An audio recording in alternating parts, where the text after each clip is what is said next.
70 mujeres. Aquí seguimos más o menos manteniendo el número. Ismael, ¿verdad? Listo. Bien, pues. Ya me presento Tania, soy Jesús. Bueno, ostento esos cargos o esas colaboraciones actualmente y soy un apasionado de esto, ¿no? Precisamente por eso tantos ateneos, no sé si ya han visto o tengo la suerte de ver, más ateneos que están subidos en esta misma temática de terapias contextuales, ¿vale? Tenemos uno subido de Actis y Oncología y otro sobre la teoría de los marcos relacionales, que está un poquito en la base de todas estas terapias. Me gustaría antes de empezar que nos presentemos un poquito todos los que estamos aquí, o todas, podríamos decir, muy fácil. Pues simplemente con decir el nombre y si sabemos algo de todo esto, para yo también adaptarme un poquito al nivel de todas las cosas. Si no te importa que hable femenino, hablamos de las personas que estamos aquí. Yo me llamo Ismael. Soy psicólogo en la salud y hice un máster últimamente de terapias psicológicas de tercera generación. Hice el final del máster en aceptación y compromiso. Hice unas prácticas en un gabinete y bueno, y luego pues quiero seguir teniendo línea con estos conocimientos y me interesa mucho. Muchos motivos. ¿Con qué institución hiciste la formación? Hice en la Universidad Internacional de Valencia. Tienen ellos, ¿verdad? Dentro del programa de formación incluyen también otras terapias como la terapia MDR, también hablan de hipnosis, de psicología positiva, sino bueno, nosotros si son optativas o si son... Sí, cada año cambian de opciones de terapias. De acuerdo. Son optativas, sí. Yo hoy aquí voy a ser un poquito estricto en cierta medida porque sí es verdad que muchos autores mencionan pues, MDR, como digo, incluso psicología positiva o algunas técnicas de hipnosis como parte de las terapias contextuales, de las terapias de tercera generación. Yo aquí me voy a ceñir a ciertos criterios científicos que son un poco más expuestos, donde no están todas esas terapias, sino las más representativas. Yo he hecho MDR a la parte, con la solución de MDR. De acuerdo. Son técnicas que están muy bien para ciertas cosas, pero no las voy a integrar dentro del mismo modelo. Un poquito para que veas que si ves de repente que te faltan nombres de lo que estoy mencionando, porque ya sabes un poquito por dónde voy. Me voy a referir a una clasificación de 2004, que es parte de Hayes, el padre de terapia de aceptación y compromiso, y de la teoría de los marcos relacionales.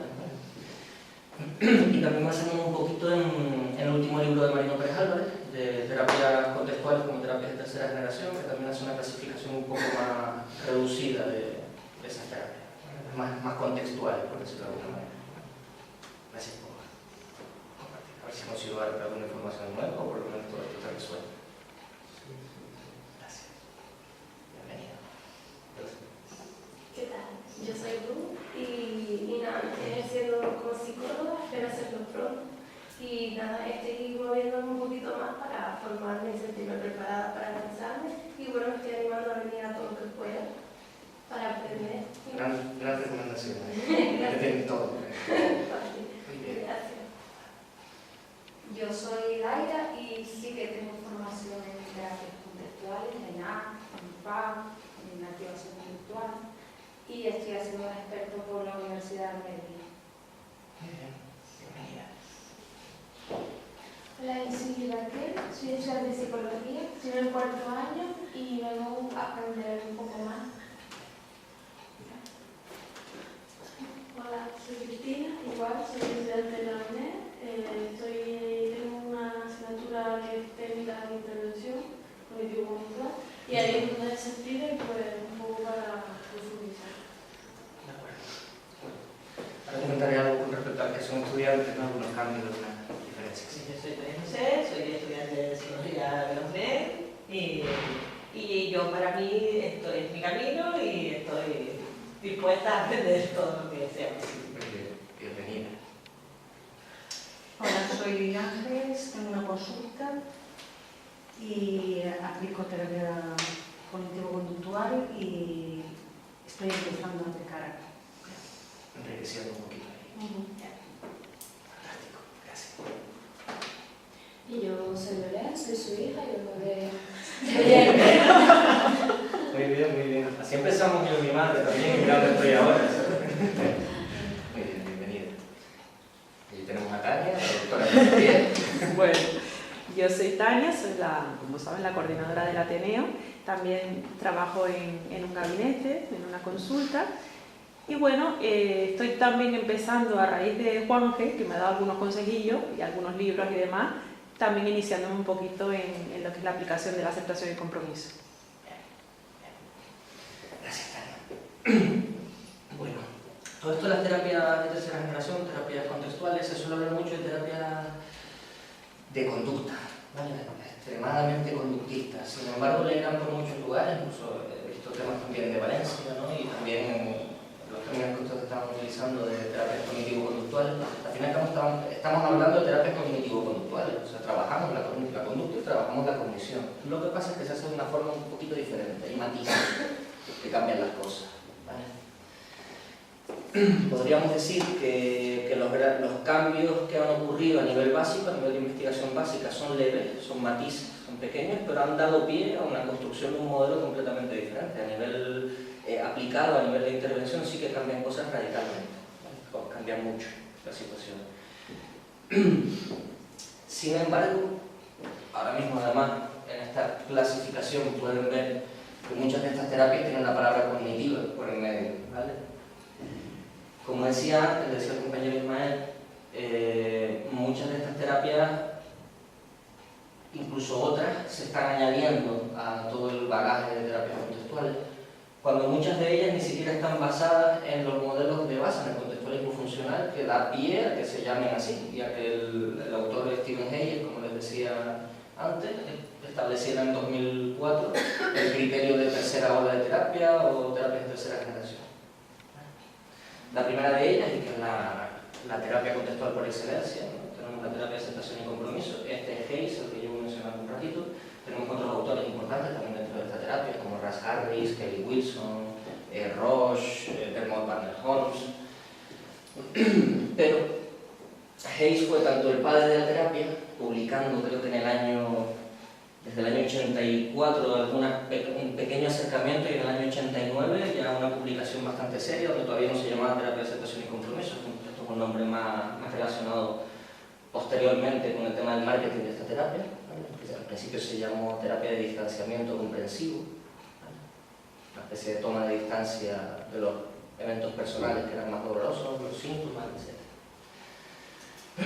Como les digo, es la más importante y la más central porque se basa, se ampara en la raíz de todo este modelo. El conductismo radical de Skinner, todo el funcionamiento de operantes, sumado a los estudios que después surgieron de Sigman en los años 70, que tienen que ver con el establecimiento de equivalencias, cómo los humanos a través del lenguaje aprendemos a relacionar determinados elementos y a reaccionar a unos elementos en nombre de otros, ¿vale?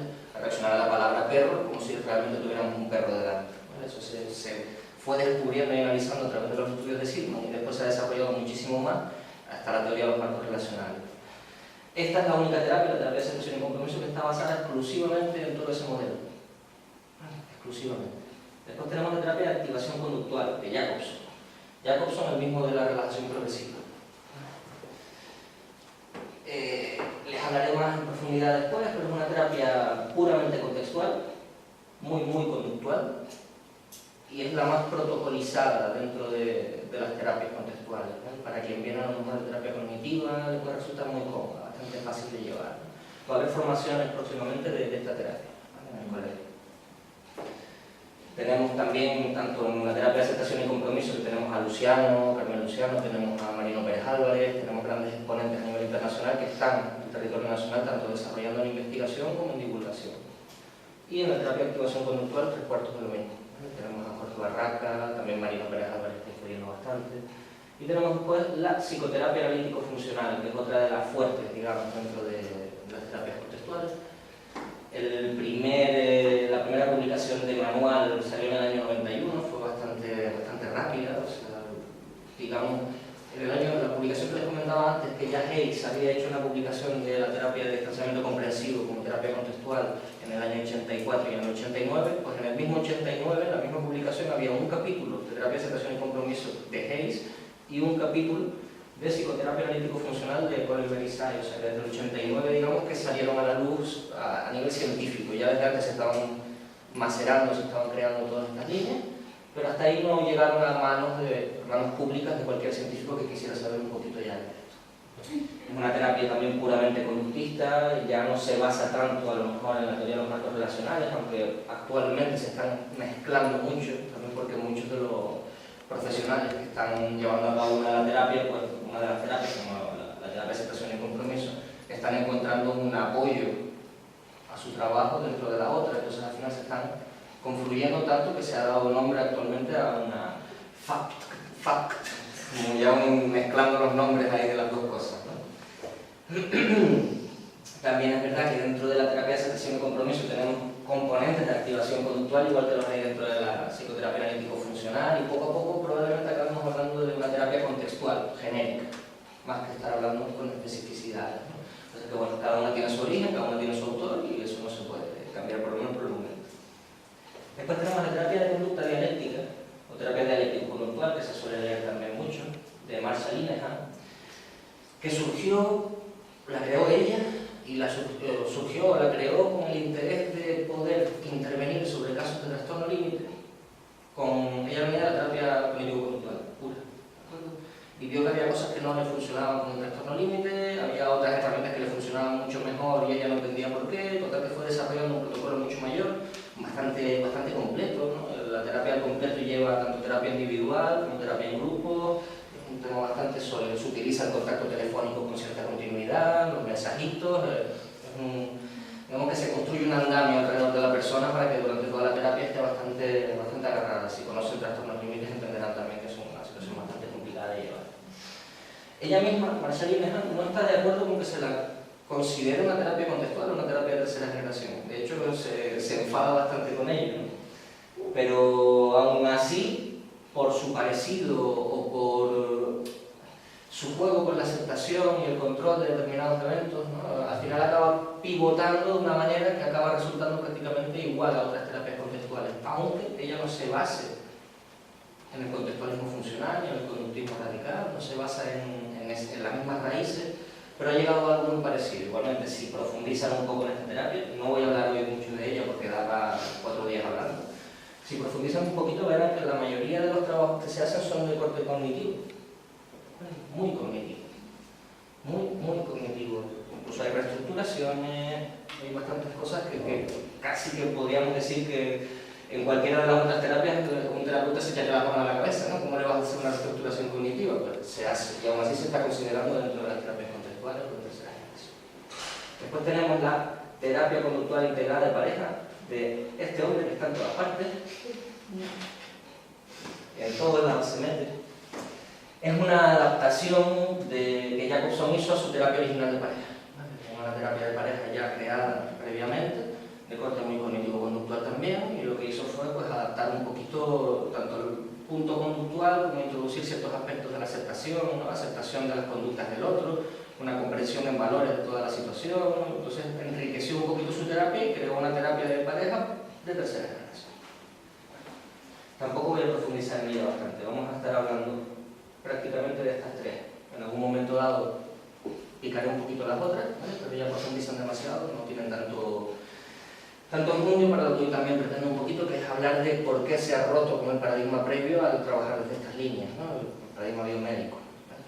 Había un resumen dentro del mismo Ateneo, pero hablaba un poquito de qué iba a hablar yo aquí. Al final el resumen creo que no se envió, sino que enviaron nada más que el título y mi currículum, entonces pues bueno, si estuviera pues hubieran visto un poquito más de cuál iba a ser el programa.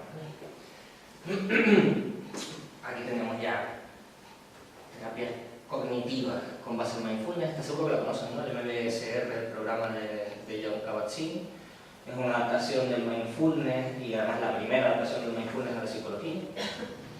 Y se ha considerado también una terapia contextual, una terapia de tercera generación, por el salto que da y por la forma que tiene de intervenir sobre los mismos pensamientos, donde ya no hay una lucha contra el pensamiento, sino un dejar estar, a través de las técnicas de mindfulness y también algunas técnicas activas.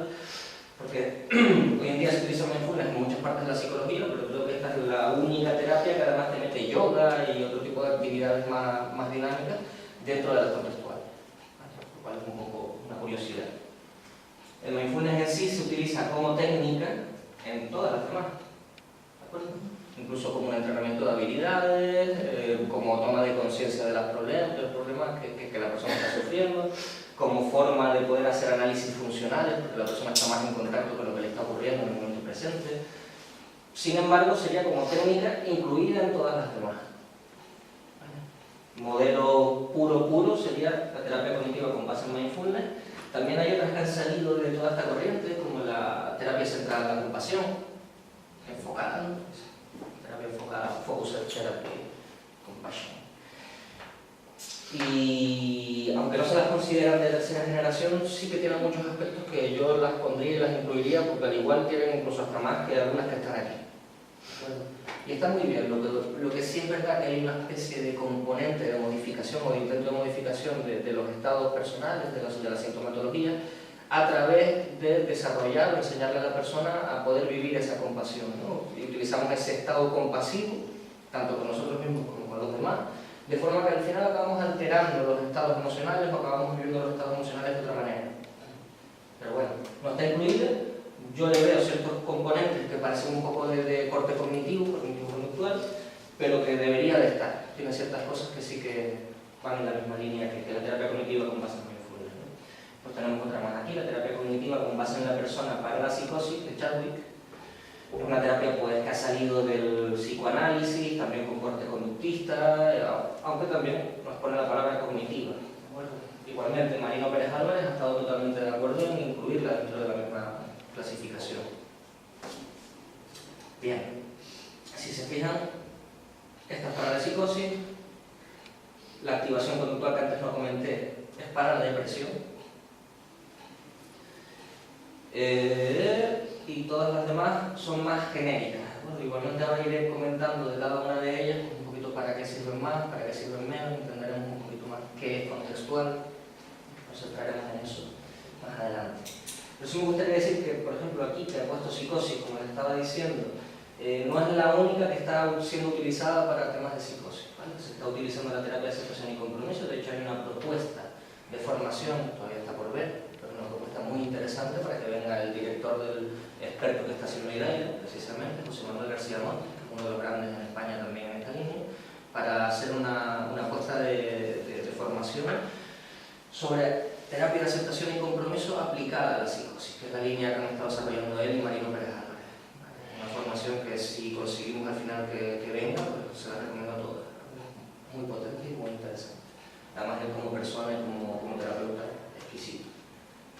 Entonces, bueno, todo esto se está aplicando, como ven, en la terapia de conducta dialéctica, que es para trastorno límite de personalidad. Estamos hablando de casos clínicos, estamos hablando de situaciones clínicas, situaciones realmente muy complejas. Y a su vez también la terapia de aceptación y compromiso se ha utilizado para un montón de cosas, hasta el rendimiento deportivo, rendimiento atletístico, temas de ansiedad, depresión, problemas relacionales, etc. Hay bastante investigación. Como fue la primera y es la más sólida, la que más también tiene una base desde la psicología experimental, es la que más publicaciones ha dado hasta la fecha de todas estas. De hecho, luego hablaré, por ejemplo, la terapia de activación conductual, que en 2006 fue cuando se hizo la primera publicación de datos importantes, todavía no cumple los criterios para ser una terapia científicamente validada, aunque los resultados son prometedores, pero todavía estamos en pañales, estamos empezando, ¿no? Sin embargo, otras están ya bastante validadas, como decía antes, la terapia de aceptación y compromiso y la psicoterapia analítico-funcional. También la terapia de conductual dialéctica está bastante trabajada, sobre todo porque pues, bueno, ha supuesto un cambio, porque casi no había modelos para intervenir sobre el trastorno límite que realmente fueran funcionales, ¿no? Y se están logrando cosas bastante interesantes. Bien. No sé si aquí tienen alguna duda. Como ven, quité varias cosas que no se están considerando terapias conductuales, o que por lo menos no cumplen los criterios que estableció Hayes en 2004. Sí, eso que has dicho que después aclararías por qué ahora se están definiendo como terapias de tercera generación y luego van a pasar a ser contextuales. Son lo mismo en cierta medida. En cierta medida. Podemos decir que las terapias contextuales se ha considerado la tercera ola de terapia. Bueno, ¿dónde está la pregunta? Sí, porque tercera generación se refiere a la tercera generación de modificación de conducta, sí. Conducta donde se lo tiene como el ortodoxo y la... Sí, la primera primera ola de terapia fue terapia de conducta. Fue la Modificación de conducta. Luego la ¿Segunda? la cognitivo-conductual, y la tercera, pues todo esto. Pero a su vez es un mestizaje de muchas otras terapias. Mucha gente ha entendido que todo lo nuevo que estaba saliendo de terapia es un mestizaje. De hecho, las técnicas que se cogen dentro de estas terapias son técnicas de todo tipo, incluso de la Gestalt se cogen cosas. Y ha evolucionado tanto. Todo con un objetivo claro y un solo objetivo muy bien definido, que ya no es el que venían de esas otras terapias que utilizaban las técnicas para otras cosas. Que se toma en cuenta la conciencia y luego la espiritualidad también. Sí, sobre todo en arte. Sobre todo en arte es donde más vamos a ver. Claro. Entonces por ahí viene lo del contexto social, etc. Tiene varias acepciones. Cultural y el contexto espiritual, Sí. población. Pero vamos a entender el contexto espiritual como la función que están teniendo para determinadas personas hablar de cosas espirituales, igual que para otras personas puede hablar de temas más logísticos, más racionales, y que le lleven a estructurar su vida. Pues para quien es muy espiritual, significa que las cosas de corte espiritual tienen mucho sentido para esa persona, activan ciertas funciones, ciertos estados. La metafísica, después voy a hablar de ello también. Respondiendo a la primera pregunta, se podría decir que todas estas terapias, sean en origen o no provenientes del modelo del contextualismo funcional, a la hora de aplicarlas, están cumpliendo los paradigmas de ese modelo. Por ejemplo, lo que les decía con la terapia de conducta dialéctica, venía de la terapia cognitivo-conductual adaptada a los trastornos límites. Pero ¿qué pasa? Que a la hora de ver lo que está ocurriendo, ¿vale?, durante la terapia, vemos que el terapeuta se está ciñendo a los criterios del otro modelo. Por lo tanto, lo podemos considerar que está dentro, porque lo que se hace funciona como si fuera una contextual. Bueno, te explicaré un poquito más en profundidad ciertos detalles que nos van a ir ayudando a averiguar. No sé si con esto respondí un momento a tu pregunta. Si no te he entendido bien lo último, podríamos decir que de todas estas terapias, aunque unas vinieran de un lado, otras vinieran de otro, la misma cognitiva con base en mindfulness provenía de la terapia cognitiva, más que se unió eso a la línea del mindfulness, la meditación budista, la meditación zen. ¿Vale? O sea que el origen no tiene nada que ver con el conductismo radical. Sin embargo, a la hora de intervenir, están cumpliendo los paradigmas que para nosotros implican que son terapias contextuales. La forma de tratar los eventos privados, la sintomatología, cuál es el que definen como problema y cómo solucionan ese problema o cómo intentan solucionarlo. ¿Vale? En eso coinciden después, aunque no sea en origen, coinciden después en su forma de práctica, en la forma de aplicarlo. Y por eso las terapias de tercera generación tienen el modelo teórico en Skinner, o por lo menos así lo estoy viendo. Y las contextuales, tendrían hay muchos. Sería más al revés. Contextuales vienen del contextualismo funcional, que es un nuevo nombre que se lo ha dado al conductismo radical. O sea, las contextuales son puramente de Skinner. La tercera ola es donde está más abierto, ¿vale?, donde se ha metido incluso más gente que no está dentro de esta clasificación, como decía antes. Como MDR no es una terapia cognitivo-conductual, pues entonces la metemos dentro de la tercera ola, ¿no? Como la positiva no es cognitivo-conductual, la metemos dentro de la tercera ola. La tercera ola conductista. Debiera, pero también estamos trabajando. Esto puede dar mucho lío. Pero ¿por qué trata del conductismo? ¿Por qué trata de apropiarse de todo? No entiendo. ¿Por qué el conductismo trata de Trata de apropiarse, claro, de todos estos saberes si vienen de muchas inspiraciones. La de Lincoln, por ejemplo, viene hasta del marxismo. La conducta dialéctica, pero viene de muchas líneas. Sí. ¿Por qué se apropian los conductistas? Claro, yo pensaba que... Serían contextualistas, que sería el contextualismo, pues, como una especie de constructivismo, como una especie de desarrollo, correcto, y de muchos saberes. Correcto. Y de hecho han cogido de todas partes para crear lo mismo. Tú me dices que Skinner... Hay una raíz, sí, hay una raíz. Ten en cuenta que las terapias contextuales nos basamos en un modelo de aprendizaje, ¿vale? Un modelo basado en las operantes de Skinner. ¿Vale? De hecho, incluso eso desarrollado también más. está lo de Pavlov. ¿Cómo? También está lo de Pavlov. Claro. Los dos condicionamientos siempre se usan en la... Sí, de hecho, se puede entender el condicionamiento de Pavlov. Y no se tiene por qué contradecir, se complementan. Claro, lo que estoy diciendo. ¿Cuál es la pregunta? Pero sin embargo se toma como que Skinner, como que todos Skinner, ¿no? Sí, porque fue el padre del estudio de la conducta verbal. En el libro de 1957, si no me equivoco, Verbal Behavior, Sí.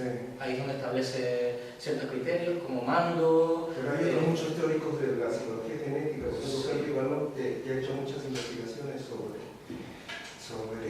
pensamiento en el lenguaje y todo esto. ¿En qué línea? Y el mismo, en la línea de la psicología del desarrollo. Y luego todo esto por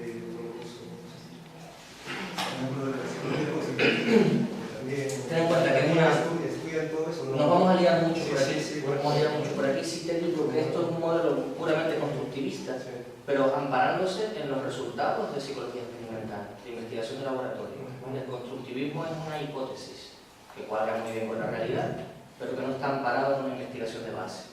¿Vale? Aquí estamos partiendo siempre de una investigación de base que nació con Skinner, continuó con Silva y después a través de Hayes y otros muchos autores que lo han explotado, como quien dice. Ahora mismo estamos además en el auge, ¿no? Haciendo ahora mismo una explosión de investigaciones. Que podríamos buscar raíces en otras partes, en toda la ciencia, incluso en las filosofías de la ciencia, y nos podemos ir a Cantor, previo a Skinner, que fue el que indujo también a Skinner a llegar a donde estaba. Lo critica mucho Skinner y otros no. Sí. Si buscamos raíces, está claro que sí. Yo ahora lo que estoy es amparando un poquito en los resultados tanto de investigación, como en publicaciones, como de por qué estamos donde estamos. Esto viene, como decía antes, de un artículo de 2004, si no, no estaríamos hablando de tercera hora, ni de tercera generación. Las investigaciones de experimentación solo controlan unas cuantas variables, pero no pueden controlar todo lo que uno vive fuera de ese receptáculo. Entonces no, tampoco es tan eficaz. ¿El qué? El hecho de la investigación del experimento solo se controlan algunas, pero cuando el ser humano está fuera, hay muchas más variables. El contexto, justamente, de lo que todavía pensaba que contextual tenía que ver con la globalidad. No estamos cogiendo una persona individual y medios única. psicosociales, ¿no? Entonces hay muchas más variables. No entiendo si es una pregunta. Dime. No entiendo si es una pregunta lo que estás queriendo hacer. Si claro, no te diría claro. que lo dejemos ahí y que continuemos, que a lo mejor resuelve un poco la duda. Sí, mejor eso de contexto. Hay muchas variables que influyen y aquí cada una de las terapias tiene en cuenta algunas de esas variables. Las explota más o las explota en menor medida. Más o menos. Por ahí vamos a estar trabajando precisamente, ¿no? Pero no es una contraposición. Me daba la sensación de que me lo estabas diciendo como si fuera una contra, que esto tuviera un sentido, ¿no? O una validez incluso, ¿no? Claro, en lo del contexto, quería comprender. La palabra contexto. Claro, pero ahora como que tiene que ver con... Les voy a dar 4 definiciones diferentes de contexto. Sí. O sea que no, ahora hablamos de ello, perfecto. Bien, entonces, ahora me gustaría hablar de lo mismo que estás diciendo tú, ¿no? de qué tan válido es esta forma de pensar, de qué tan válido es esta forma de interpretar las cosas, este paradigma, incluso de sus orígenes, ¿no? Pero ahora nos vamos a basar en otro paradigma, ¿de acuerdo? En el DSM. El DSM ha supuesto, bueno, se ha llevado bastantes críticas ahora cuando estamos intentando publicar la quinta versión, e incluso en Inglaterra, en Reino Unido, se han hecho por firmas de profesionales, incluidos psiquiatras, para que aquello no saliera adelante. Se ha conseguido algunos muy pequeños cambios, pero en su mayoría lo han lanzado al final como pretendían. Han aumentado una barbaridad el número de trastornos, han patologizado situaciones cotidianas, situaciones del día a día, que son problemas clínicos, ¿no? Lo cual aumenta mucho las ventas de las farmacéuticas. Dicho sea de paso, ¿no? Y bueno, en las terapias contextuales no son las únicas, hay otros modelos también que están yendo a la misma línea. Lo que se intenta es establecer diferentes dimensiones comunes a los distintos trastornos, porque realmente lo que han hecho en el DSM es crear una amalgama, un montón de trastornos diferentes que sí, tienen cierta fiabilidad, ¿vale? Tienen una fiabilidad en el sentido de que lo que yo digo que es un trastorno de ansiedad, tú también lo dices, y tú también lo dices, y tú también lo dices, ¿no? Una fiabilidad entre jueces. Pero a la hora de intervenir, a la hora clínica, a la hora práctica de trabajar con esos casos, el DSM no nos estaba ayudando en ningún sentido, menos mal los psiquiatras, que por lo menos les decía esta pastilla o esta otra pastilla. a la hora de intervenir nosotros no nos es útil, simplemente han reducido todo lo que es una situación clínica a un número de síntomas y se han quedado con esa idea, ¿no? Una explicación redundante muchas veces, ya que no explican ni la conformación del problema, ni cómo se soluciona cuando se soluciona, ni ningún cambio dentro de esa forma de ver los problemas, ¿no? Lo que se ha hecho dentro de este modelo es identificar dentro de todos esos diferentes trastornos, dentro de todos esos diferentes diagnósticos, cuáles son las variables comunes. ¿Qué hace una persona que está sufriendo de este trastorno y de este otro trastorno cuando resulta que en muchas ocasiones están haciendo lo mismo, ¿vale? Ese lo mismo, lo que se ha venido a identificar, es la evitación experiencial. No todas las terapias que mencioné antes se basan exclusivamente en la evitación experiencial, pero todos lo tienen en consideración, ¿no? Y donde más cae pues, es en la terapia de activación conductual, en la terapia de aceptación y compromiso, vienen a ser centrales. De por sí una evitación experiencial, que sería evitar vivir ciertos momentos, evitar vivir ciertas experiencias, ciertos recuerdos, evitar que una situación vaya peor, ciertos miedos incluso, ¿vale? De por sí no tiene por qué ser tóxica, no es un problema por sí mismo evitar es muy sano muchas veces. El problema es cuando esa evitación acaba conllevando un problema, un patrón continuo en el que precisamente esa evitación está generando el problema que se pretende evitar. Se acaba quedando en un bucle del que no se puede salir. Y eso es lo que consideramos una dimensión que estaría pues, detrás de un trastorno obsesivo compulsivo, un trastorno de ansiedad, un trastorno depresivo y más. Bueno, de hecho, como se ampara en la teoría del aprendizaje, de la teoría de los marcos relacionales, que define la forma de aprender de absolutamente todo, es de suponer que cualquier problema que ocurra está mediado por esas reglas de funcionamiento humano. O sea, cualquier trastorno lo podríamos integrar dentro de este tipo de análisis. En base a qué tipo de evitación experiencial o cuáles son los problemas a nivel funcional que está teniendo la persona. ¿Vale? Cuáles son sus reacciones, a qué cosas trata de evitar, qué cosas trata de buscar con esa evitación, qué tipo de reforzamientos están funcionando. Dentro de la evitación experiencial, el reforzamiento más importante, lo menciono, es el reforzamiento negativo. Yo evito una situación que creo que va a ser dolorosa y entonces como me ahorro ese dolor o ese sufrimiento o ese malestar, queda reforzada la conducta que yo he hecho. Y a través de múltiples ejemplos de esto acabamos metidos en un patrón tóxico de evitación experiencial destructiva, que la llamo. Dentro de los principios terapéuticos, o sea, ya a nivel aplicado, lo que vamos a encontrar son la aceptación y la activación. Hay muchos más principios, hay formas de verlo dentro de cada una de las terapias, pero estos podrían decir que son genéricos en todo. El compromiso de terapia de aceptación y compromiso tiene que ver con la activación también, ¿no? Yo me comprometo en actuar de una determinada manera. Y lo interesante de esto es que este enfoque contextual supone una alternativa al modelo biomédico. El modelo biomédico viene a decir que cuando nosotros tenemos un trastorno lo tenemos aquí dentro. Tenemos un problema biológico. Y ese problema biológico se tiene que intervenir de forma biológica. De hecho, en eso nos basamos para que la psiquiatría funcione como está funcionando, haga lo que está haciendo, incluso médicos de atención primaria que están recetando de todo, ¿no? Basándose en este modelo, sin ellos ni siquiera conocerlo, pero bueno. Teclean allí depresión y les sale lo que tienen que mandar. Entonces, ahora mismo, y esto es, como ya pone aquí, ¿no? Ya lo mencionaba desde hace años Marino Pérez Álvarez, ¿no? La psiquiatría moderna y la psicología clínica están en crisis, en una crisis pues porque si no consiguen definir cuál es el motivo de su existencia, por qué esos problemas están ahí, qué son esos problemas, si no conseguimos definir eso, no tenemos razón de ser como ciencia. Actualmente el modelo contextual da una razón de ser, da un marco diferente. Hay otros modelos que también lo han intentado. También hay otras líneas que también están estableciendo pues, líneas transdiagnóstico o diagnósticos dimensionales, también se les dice.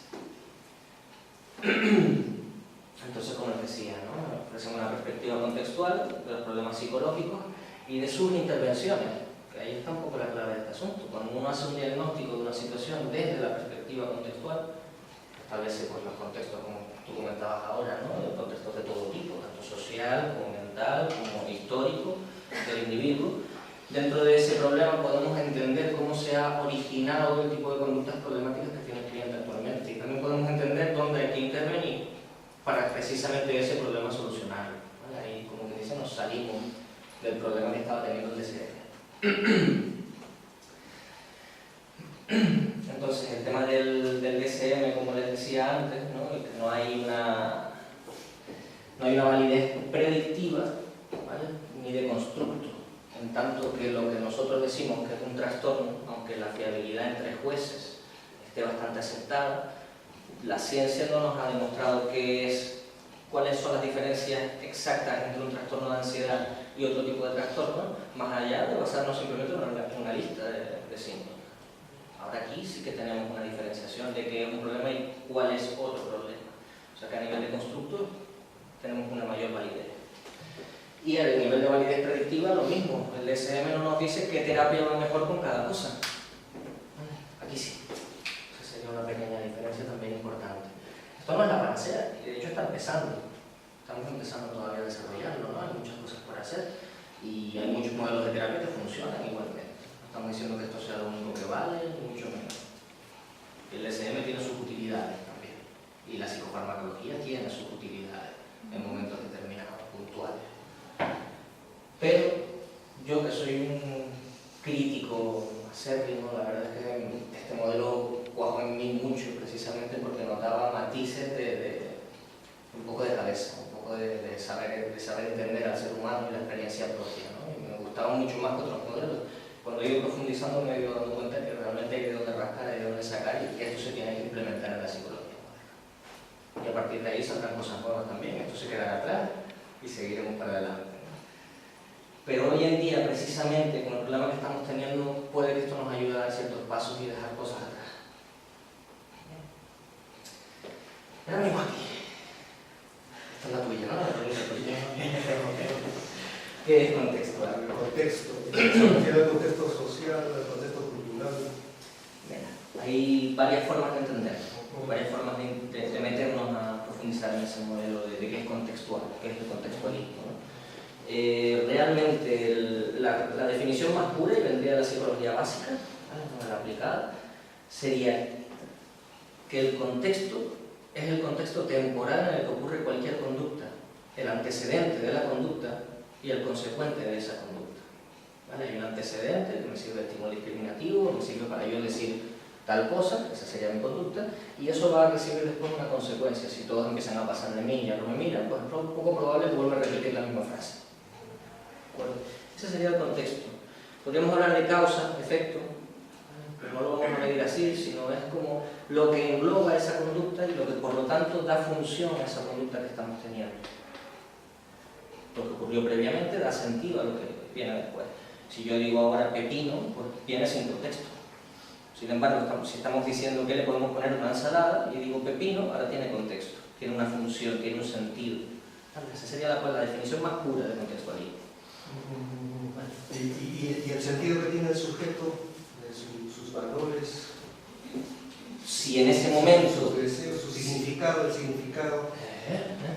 Si yo, por ejemplo, en este momento estoy pensando cuánto me gusta a mí no poner estas cosas, ahí tendríamos el contexto previo. Sí. ¿De acuerdo? Y eso me llevará a mí a decir ciertas cosas. Como por ejemplo lo que decía antes, de, oye, esto a mí, en mí ha calado este modelo de terapia, ¿no? Eso estaba en el contexto de que a mí, en mis valores, eso tiene una función. Pero estamos hablando de un contexto temporal. Yo me sentí que esto para mí tiene un valor, tiene un sentido, y entonces yo dije, esto a mí me ha calado fuerte, está en función de aquel contexto. Eso sería el contextualismo. Siempre entendemos, no será una conducta aleatoria, al azar, porque salga de mí. Siempre viene de un momento previo, genera una consecuencia, y esa consecuencia también genera otro momento previo para lo siguiente que va a ocurrir. Sería siempre, como dice uno de los autores de terapia de aceptación y compromiso, el tic-tac, ¿no? De repente muevo la pierna, noto cómo moví la pierna, pierdo el equilibrio, noto cómo voy a caer y entonces intento equilibrarme y entonces tal, son una serie de momentos en el que cada uno de ellos va dando sentido a lo siguiente que va ocurriendo. ¿Vale? Esto es la definición de contexto, la más pura, la más de psicología básica. Porque el contexto también se puede crear, el sujeto puede construir simbólicamente su realidad y no solo puede, práctica, sino que lo estamos incluso haciendo aquí ahora. De eso se trata sobre todo de la aceptación y compromiso. Que basarse en los... Vamos a hablar de ello, el contexto social verbal, en ese caso. Sí. De hecho aquí estamos haciendo exactamente eso, la forma de nosotros construir nuestra realidad es continuamente así. Por eso decía, sí es constructivismo esto. Es constructivismo, pero basado en conductismo radical. En la teoría de los marcos relacionales. Bueno, pero uno también puede poner otras teorías. Si no, eso está patentado, por supuesto. Sí. Pero en su... Yo vengo a hablar aquí de lo que he publicado. A cosas inventadas tengo yo las mías también, y no las comento aquí, sino con los amigos. Hasta que no haya algo sólido de investigación, estamos hablando patrañas. Cuando se está hablando de investigación, estamos hablando de años y años y años y muchos estudios, entonces ya podemos mencionar algo con cierto conocimiento de causa, mientras que no, pues estamos filosofando, no haciendo psicología. No, Baloni investigó mucho y tiene sus libros. Bien. Y se lo toma en cuenta y no ha perdido su autoridad hasta ahora. Pues ahí habría que construir una línea. Vygotsky. Pues Vygotsky, con todo esto, muchos de sus términos no entrarían. Ten en cuenta que muchas de las cosas que se trabajan son constructos hipotéticos. No tienen ¿cómo lo diría? Mira, no tienen una estabilidad. En cuanto a los estímulos psicológicos privados, que no digo de dónde viene, que están por ahí. No lo sabía, pero no nos negó. No nos negó que sea una gran técnica. Con Balón y Vygotsky, pues sí, se sabe que vienen de la sociedad. Sí. Vienen de lo social, del contexto social, del ambiente. De un aprendizaje ambiental. Sí. La psicoterapia analítico-funcional y ART se basan en ello. Estamos luchando cuando no deberíamos estar luchando, no estamos hablando de lo mismo. Entonces, yo estoy construyendo. De acuerdo. Pues publica, como te digo, monta desde ahí, desde otras líneas y construye algo sólido. Y por eso digo que estoy hablando de esto, porque es lo que ya está construido. Yo también ideas tengo y también hago mis cositas, mis pinitos y tal, pero no me parece que eso se deba tomar como ciencia. O sea, acaso como un juego filosófico sobre la ciencia.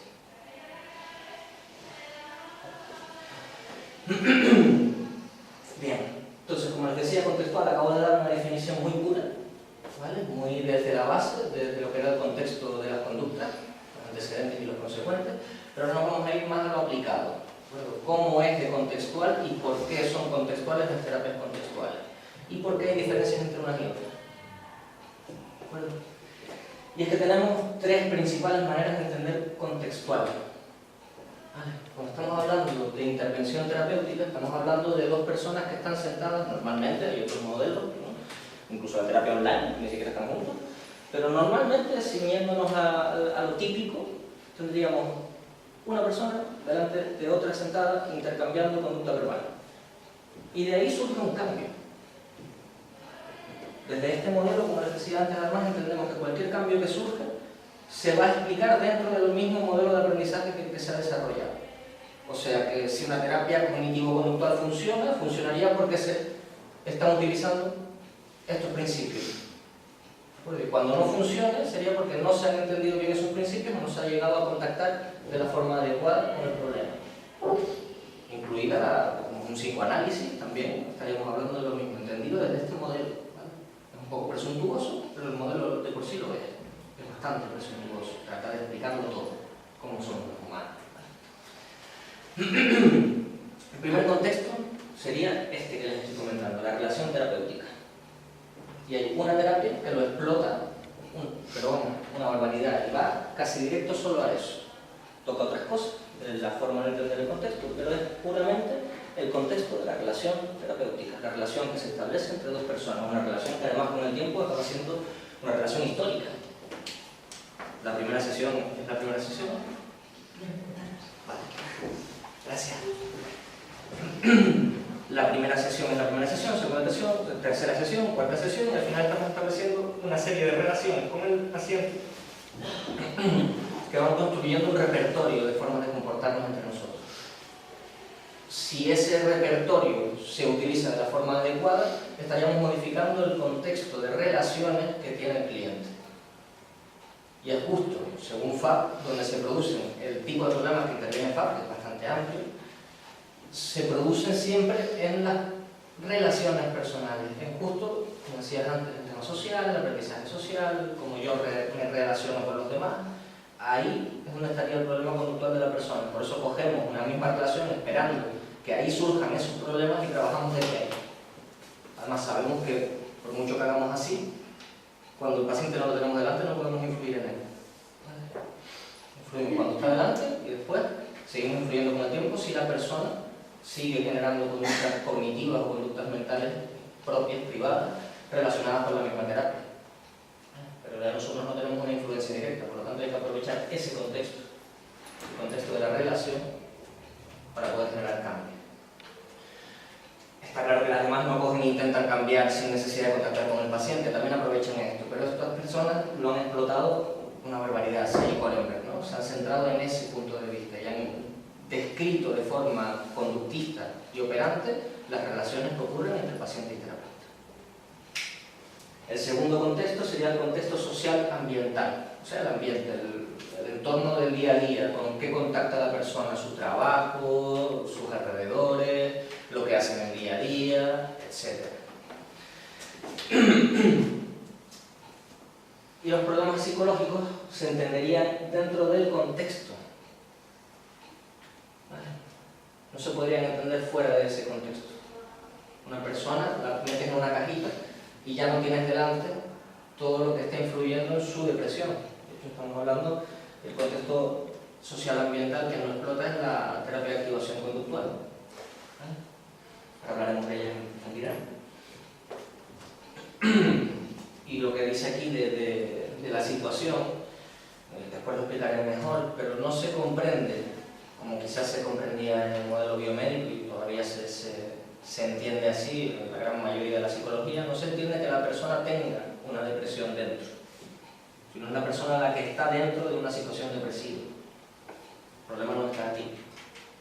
Si bien es verdad que hay resultados de investigaciones de neurociencias y tal que afirman que hay una modificación en el cerebro de las personas que llevan con un trastorno a determinado número de años, pues lógicamente, llevan tantos años con el problema, pero fue primero antes del huevo la gallina y ahí tendría más que decir.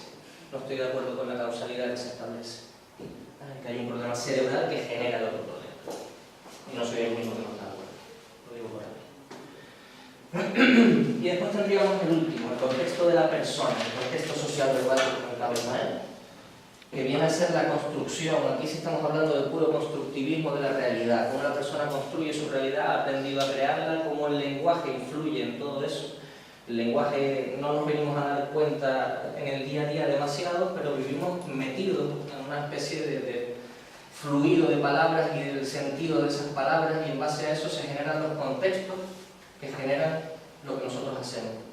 Nos movemos por la lógica de nuestras propias palabras. Entonces, muchas veces es difícil identificarlo porque precisamente estamos tan metidos dentro que hay que salirse un poco para entender, ¿vale? Para interpretar lo que hacen los demás, lo que hacemos nosotros mismos, comprender un poco qué es ser un ser humano pensante. Y ese contexto, que también muchas veces acaba generando problemáticas graves, es el que se explota en la terapia de aceptación y compromiso. Entonces, les he hablado ya de 4 tipos de contextos. Pueden haber surgido dudas, puede que no haya quedado claro cada uno de ellos. Si quieren aprovechar ahora a hacer preguntas o... ¿Cuál es el cuarto? Hay 3. El cuarto lo mencioné al principio. Se decía las conductas operantes como contexto, antecedentes, se puede decir.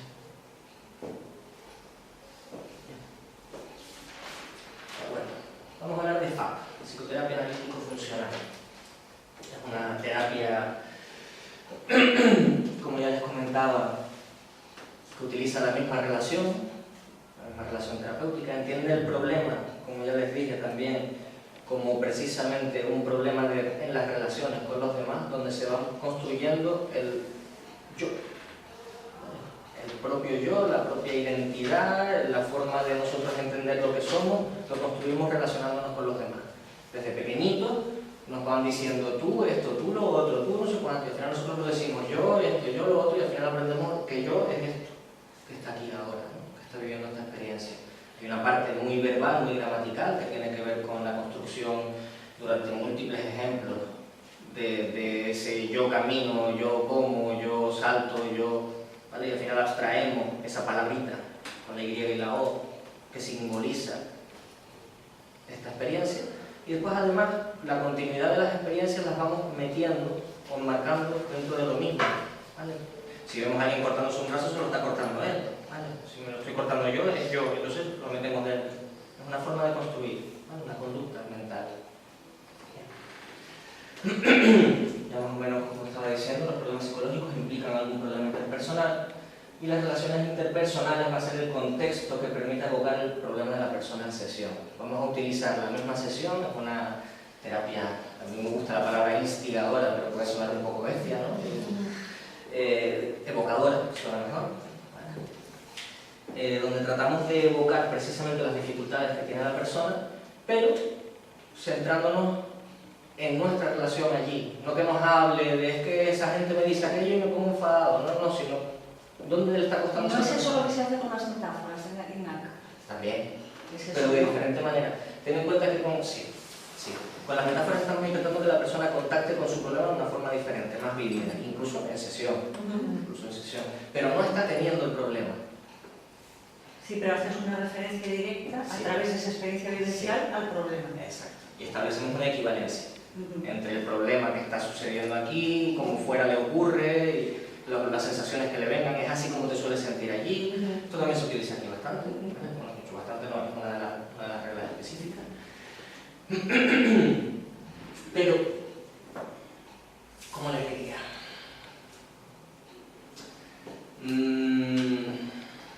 Esto a veces cuesta de ver, porque nos perdemos rápido, con el lenguaje nos perdemos enseguida y ya empezamos a hablar de, en vez de estar con eso delante, ¿vale?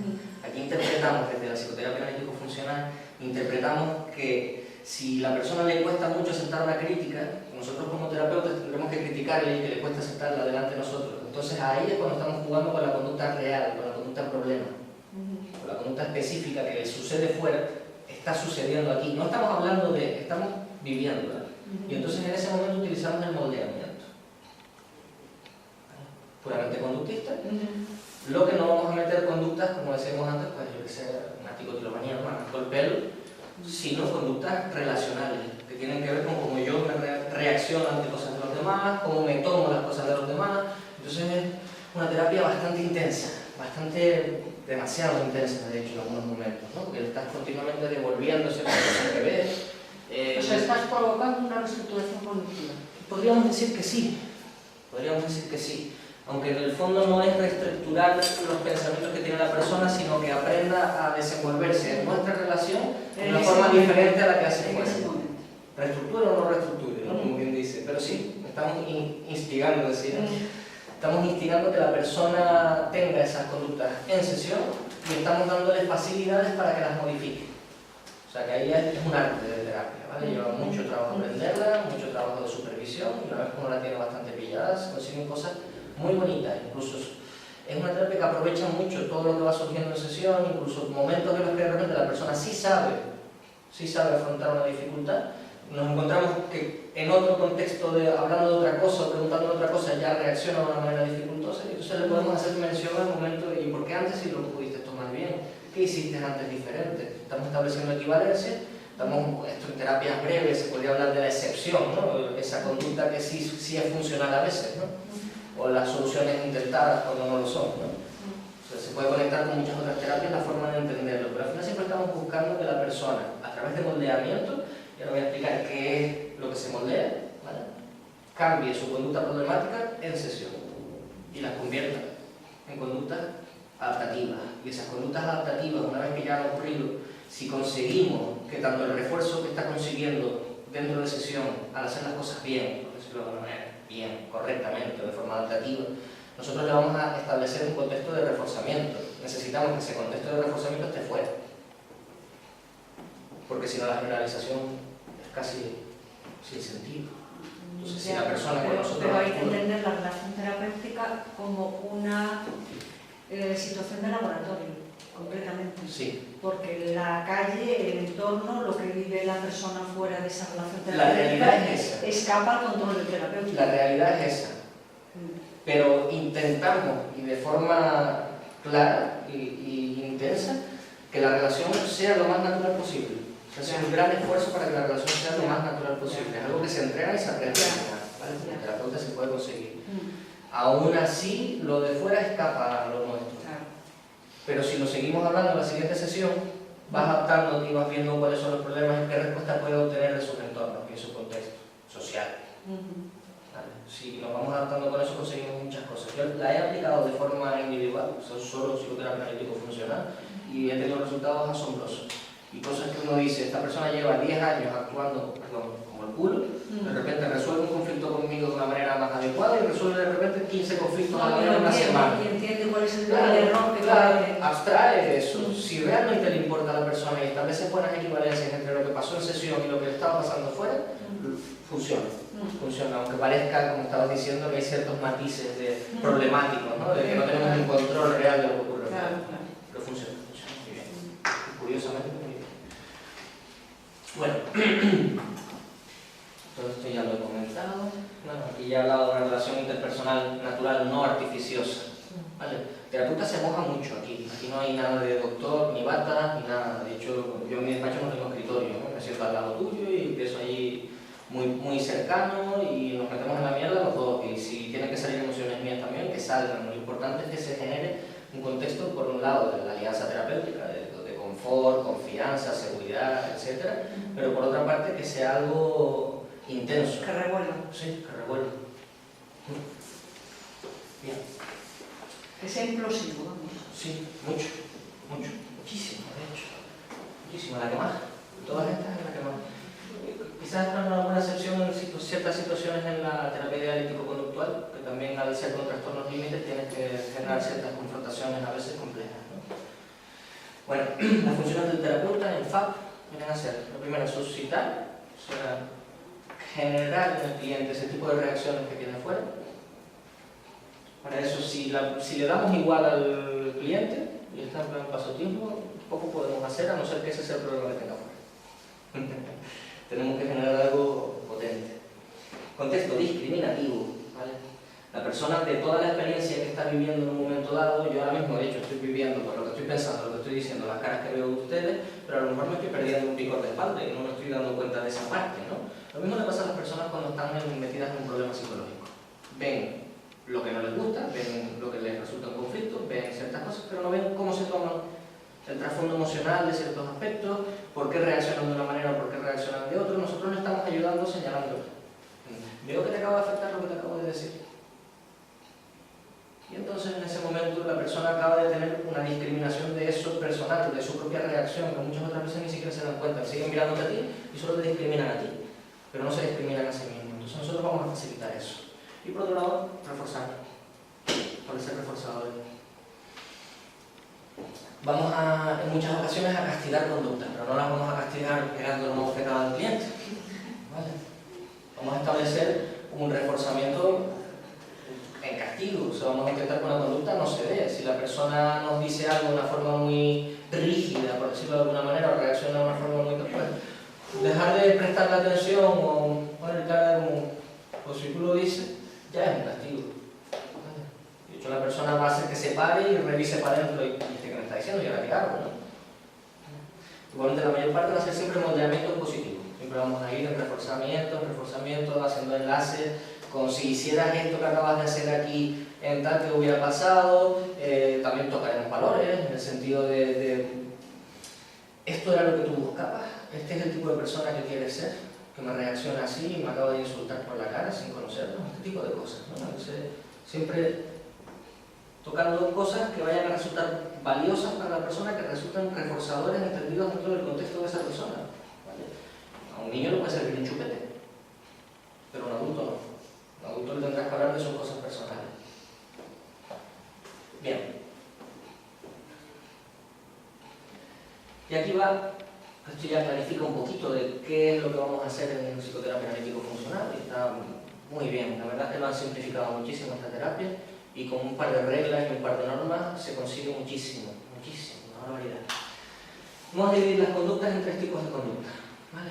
Las conductas problema cuando se dan dentro de la sesión, o sea, la conducta que es un problema fuera y está ocurriendo dentro, ¿vale? Serían las conductas clínicamente relevantes tipo 1.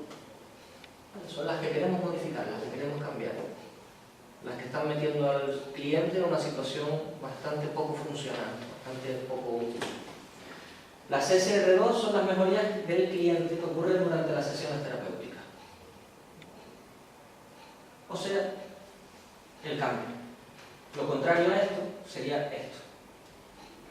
Y esto va graduado. Que un día una persona, por ejemplo, supongamos que la SR1 es cada vez que alguien le dice algo que no le gusta, lo insulta, pues si la próxima vez en vez de insultarte dice un hijo de la gran puta, dice, no, qué malo. Pues oye, eso es un cambio positivo. Eso es una CSR2, por lo menos se va aproximando más a la CSR2. Siempre durante esta terapia estamos convirtiendo en escalas todas las dificultades y todas las mejorías, de forma que no se nos escape el reforzar cuando está ocurriendo un cambio positivo, porque muchas veces lo seguimos viendo como problemático y decimos, no, y el tío sigue diciendo que vaya mierda, ¿no? Pues no pasa nada, se parece más a lo que estás buscando, sigue por ese camino, y refuerza, y moldea, hasta llegar al punto en el que la persona ya eso lo tiene como integrado. CSR3 serían las interpretaciones del cliente sobre su propia conducta y lo que cree que la causa. O sea, análisis funcionales hechos por el propio cliente.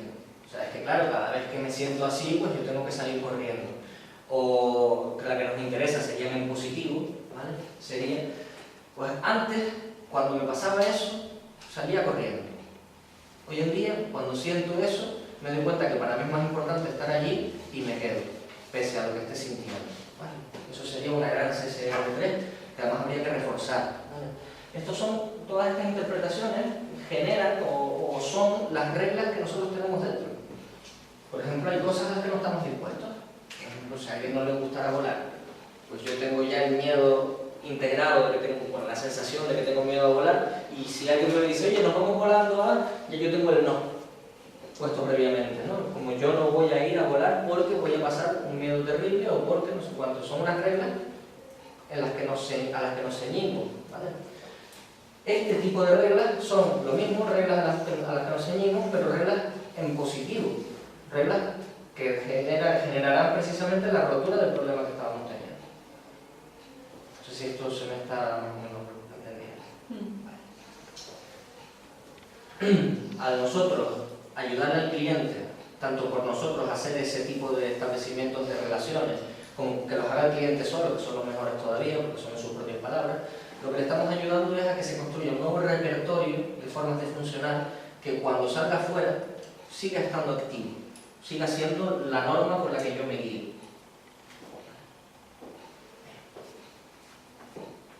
Y estas serían las reglas para el terapeuta. Esta terapia tiene algo maravilloso, a mí me gusta mucho precisamente por eso, y es que no solo analizamos lo que hace el cliente, observarlo a él de forma insistente, ¿no? Continuamente viendo ver lo que hace, cómo reacciona a cada cosa, sino que nos vamos a estar observando a nosotros mismos, mucho. Al principio, para aprender un poquito de esto, lo que hacemos es grabarnos en sesión, grabarnos en roleplay, grabarnos de determinadas maneras y ver un poquito cómo reaccionamos ante determinadas cosas. Y nos vamos a evaluar como si fuéramos un cliente más, ¿vale? Cómo nosotros reaccionamos ante determinadas cosas. De este tipo de trabajo suelen surgir cosas muy interesantes, como por ejemplo ver cuando nosotros mismos estamos promoviendo en el cliente una evitación. Eso los médicos lo hacen mucho, muy a menudo. Te viene la señora, ay, es que tengo una ansiedad esta semana, las pastillas no me están haciendo nada. Y el médico les dice, uff, y a ver cómo hacemos. ¿Qué le estás vendiendo a la persona? ¿Que lo que tiene es normal o que es un problema? Y decimos al doctor, no va tan blanco, ¿no? Estamos fomentando la evitación, estamos fomentando el miedo, estamos fomentando una función aversiva a esos síntomas que está teniendo.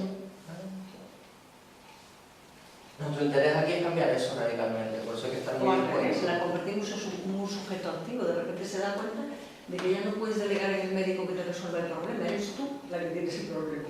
Sí. Ahora te lo paso a ti. Si hiciera el buff, pues menudo problema y se fuera y ya está, el problema es que le receta doble. Como le cambia la medicación. Entonces le da una solución. Si lo interpretas de una forma constructiva. Totalmente. Ahí ves que dice, uff, él mismo está desbordado con mi ansiedad, o sea que tendré que ocuparme ya. Exacto, pues eso. Sí, señor. Bien, este tipo de reglas son 5 reglitas, están muy sencillitas y muy claras. Una vez que uno las ha entendido, si las interpreta bien y las aplica en sesión, la terapia se va construyendo sola. Y a través de muchos ejemplos con diferentes pacientes vamos aprendiendo a ver todas estas cosas en cada uno de ellos. Es muy interesante, muy interesante. Observar las conductas clínicamente relevantes es la primera regla. O sea, estar muy atentos a reacciones emocionales, a reacciones de todo tipo. En los libros de FAB no se habla mucho de esto, pero ya he visto alguna mención en los últimos, sobre todo de Torneque, ¿no? Que sale una traducción ahora de RFT aplicada a clínicos, aprendiendo RFT, se llama el libro. Y habla tanto de ACT como de FAB dentro del libro y tal, y sí menciona un poquito más todo el componente emocional. A mí me gustó mucho hacer ciertas formaciones que se hicieron aquí en el COP con Juan Ángel Alta, de detección del engaño y análisis corporal, porque ahí se hacía un análisis muy bueno de todas las expresiones, microexpresiones, etcétera, movimientos físicos a nivel de cuerpo, a nivel de cara, el tono de la voz. Entonces, si uno tiene eso muy bien trabajado, cuando ves a una persona que te dice, estás hablando de algo y estás hablando de algo como estoy hablando yo ahora, ¿no? Y de repente le sacas otro tema y dices, no, pues eso, joder, le has tocado el estómago, o sea, eso te está tocando, hay un componente emocional. Pues sabemos que esa función aversiva o desagradable se ha activado en la persona y podemos trabajar con ella. Si no nos enteramos de esto, nos pasa por alto, ¿vale? Enriquecer FAB con el conocimiento de esas reacciones y entender eso, enriquece mucho tanto la terapia como la relación. Mucho. Se las podemos devolver. Así, joder, te has quedado hecho polvo, ¿no? Se dan cuenta. Y ellos mismos discriminan su propia conducta en ese momento, que a lo mejor si no lo decimos, pues se enteran. Y pasan por ahí, sin darse cuenta. Construir un ambiente terapéutico que evoque CSR1 y permita el desarrollo del CSR2. ¿Vale? Realmente lo más importante es esto, y ya después de la CSR2 nos vamos ocupando. Pero es muy importante que nosotros facilitemos que la persona tenga esos problemas en sesión. Aquí es donde la mayor parte de los terapeutas más distantes o que no se quieren involucrar o que les cuesta meterle el dedo en la llaga al paciente, pues tienen más dificultad. Porque si yo ahora que le hablo, se sienta uno y lo deja hablar, ¿no? Habría que buscar un poquito, hablar de ciertos temas, hablarlo de determinada manera, siempre de una forma muy respetuosa, con seguridad, dándole la sensación a la otra persona de que lo estamos puteando directamente, sino lo estamos haciendo con cariño. Y hablando de los temas que para nosotros son importantes con respecto a su problema. Después, reforzar de forma natural las mejorías del cliente. ¿Vale? Natural. No es toma una piruleta cada vez que lo haga bien, ¿vale? No sirve de nada la piruleta, tiene que ser otra cosa. Y como estamos hablando de relaciones sociales, si yo me intereso por quien me está hablando, ya se va a sentir reforzado. ¿Vale? Cambio de interés, como devolverle las cosas con sus propias palabras, entiendo que lo que me estás diciendo es esto y esto. Esos son reforzamientos naturales. ¿Vale? Siempre que estamos así trabajando. Incluso muy bien, sin ser excesivo, sí. Muy bien, sino de forma natural, es muy útil. Como les decía antes, vamos a dividir esa CSR2 a través de lo que sería el problema, o sea, actuar de forma problemática, y lo que serían las pequeñas mejorías hasta donde nosotros nos gustaría llegar. Hay un montón de intermedios, un montón de grises en medio. Tenemos que tener bien localizados esos grises para no equivocarnos y castigar una conducta que ya está cambiando a positivo. Observar las propiedades reforzantes de la conducta del terapeuta en relación con las conductas clínicamente relevantes del cliente. Aquí sí hay un autoanálisis muy potente. Aquí pueden surgir muchas cosas y eso cada una de ustedes lo verá con determinados pacientes, que algunos le dicen una broma y ya lo tienes encantado media hora, súper alegre y súper tal, otros le dicen una broma y ¿qué le pasa a eso? Cada uno es un mundo, por lo tanto no es una terapia protocolizada, una terapia que una vez que uno aprende esto se tiene que mojar con muchos pacientes hasta que va aprendiendo cómo se hace. Si nosotros vamos detectando cuáles son nuestras conductas que resultan realmente reforzantes para el cliente, ya sabemos con qué tenemos que reforzarlo cada vez que vaya apareciendo una CSR2, ¿vale? De solución o de conducta funcional. Entonces, cada vez que aparezca una de ellas, si sabemos que al tipo le encanta que le hagamos una bromita, o que le hagamos un tal, o que le hagamos un piropo, o que cualquier cosa de esa, tiramos de eso con esa persona, lo cual ahorra tiempo y garantiza que el reforzamiento se está llevando a cabo. Y esto es tanto para el cliente como el terapeuta. Las SR3, como decía antes, les vuelvo a explicar, son las conductas verbales en las que la persona explica cuál es el sentido de lo que ha estado haciendo, ¿vale? Qué función tiene, cuáles son las reglas que están siguiendo, por qué no hacen aquello o por qué se hacen lo otro, ¿vale? Esto es bueno que lo hagamos tanto nosotros como el cliente, que le demos alternativas, no decirle, es que lo que está pasando es esto y esto, ¿no? Sino en preguntas. ¿Tú crees que esto puede estar influyendo en aquello? ¿Crees que cada vez que te encuentras en esto te pasa lo mismo? Entonces vamos nosotros mismos dándole ya un poquito de la tarea hecha para que ellos después terminen de montarla en su cabeza. No hay nada mejor que lo hagan ellos mismos, ¿vale? Porque es donde mejor cuadra. Y lo hacen con sus propias palabras y al final se les queda. Esto sería muy en la línea de las metáforas, como comentabas antes. Si la metáfora la hace el mismo cliente sobre sus propios problemas y te la saca, no cojas metáforas de arte ni de ningún libro, aprovecha esa, que es con la que la persona ha contactado, ¿no? Aquí lo mismo, realmente es una regla verbal, es una frase en la que yo explico qué es lo que me pasa a mí, cuándo, y lo explico de una manera que además me permite cambiar. Es una metáfora, al fin y al cabo, con la que se establece una equivalencia con lo que realmente me pasa en el día a día que resulta problemático. Entonces me apoyo en esa metáfora o esa regla para conseguir aquello. En arte se explota esto mucho en múltiples juegos, con todas las metáforas, analogías, etc. Bien, como les decía, es una terapia radicalmente conductista, porque estamos observando conductas y siendo reforzadores o castigadores con esas mismas conductas que van surgiendo. Y la base de, por lo que decíamos, crear un contexto de relación, de relaciones entre personas, es que el yo se construye en esas relaciones. Una teoría puramente conductista, heredada del conductismo radical, contextualismo funcional hoy en día, donde el yo emerge, como les comenté antes, como unidad gramatical, ¿vale? La misma palabra de yo, y también es una unidad experiencial, es mi cuerpo, el que come, el que corre, ¿vale? El yo define lo que tú eres.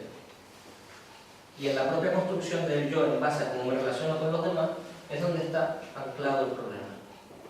Si rompemos ese problema, lo hemos arreglado. ¿Qué pasa muchas veces? Que lo que nos encontramos es un yo, como pone aquí, el yo inseguro, el yo inestable, que lo que venimos a trabajar es a una reconstrucción de ese yo, no a quitar algún aspecto que esté de más, sino que todavía está imberbe. ¿Vale? Tenemos que ayudar a que eso se vaya desarrollando en una relación de forma que al final haya un yo más puro, más que sea útil al fin y al cabo. Ni más puro ni nada, funcional, adaptativo.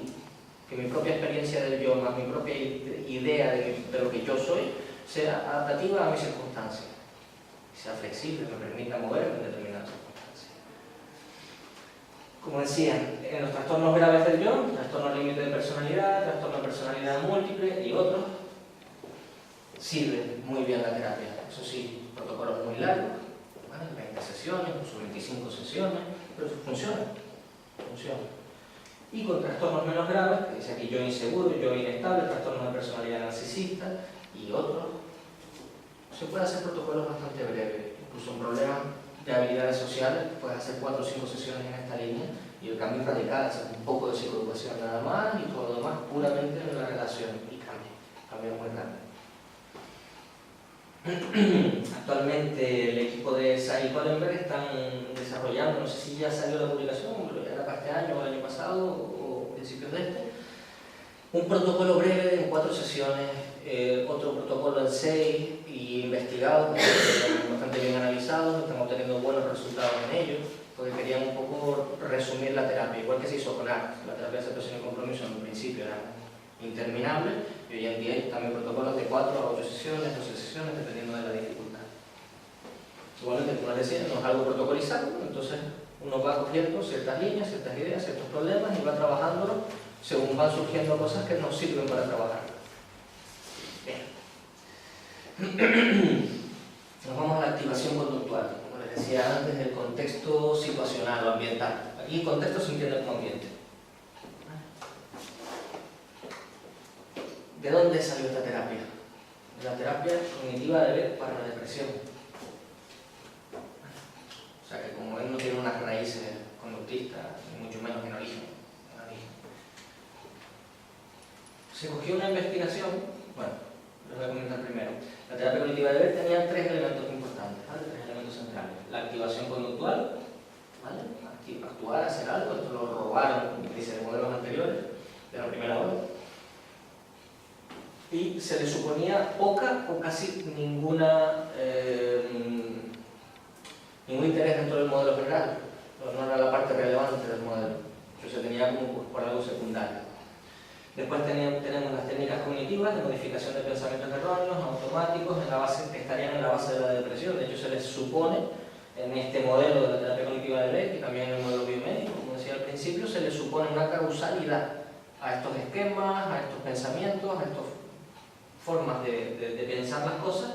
Se les supone la causalidad en la depresión, que son el foco, el objetivo a cambiar. Por eso la reestructuración cognitiva, que es cambiar determinados esquemas profundos inconscientes que están en el funcionamiento del individuo deprimido y que llevan a interpretar y reaccionar de forma deprimida ante acontecimientos de la vida. Se ve aquí perfectamente, llevan a. Aquí tendríamos la causalidad. Si uno piensa de esta manera, te va a llevar a.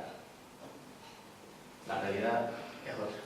Si se fijan, realmente yo puedo tener pensamientos de cualquier tipo y aún así seguir actuando. ¿Qué pasa en esos casos? Que no hay depresión. Pero bueno, ¿qué se hizo? Una investigación bastante interesante. Se dividieron un gran grupo de pacientes depresivos en tres grupos. A uno se le aplicó solamente el componente de activación conductual. A otro se le aplicó la activación conductual y las técnicas cognitivas. Y a otro grupo se le aplicó la terapia al completo, observando el tamaño del efecto de la terapia, observando investigación de los datos pre y post a la intervención. Obtuvieron la misma eficacia del componente conductual por sí solo, el grupo 1, que la terapia al completo. Esto ya en la comunidad científica fue alarmante, ¿vale? ¿Qué está pasando aquí? Pero los autores de la investigación sabían por qué iban a ello, porque creían en ello, creían que el problema no era la reestructuración cognitiva, sino lo conductual. De hecho, en origen, la terapia de conducta para depresión ya estaba investigada y funcionaba igual de bien que la terapia de Beck. Entonces, para ellos no era nuevo, pero la comunidad científica, que se le había dado tanto bombo a la terapia cognitiva para la depresión y tal, pues cuando llegaron estos datos dijeron, ¿qué estamos haciendo? ¿Por qué estamos haciendo todo lo demás? Si con el principio ya se ha hecho todo lo que tiene efectos sobre la terapia.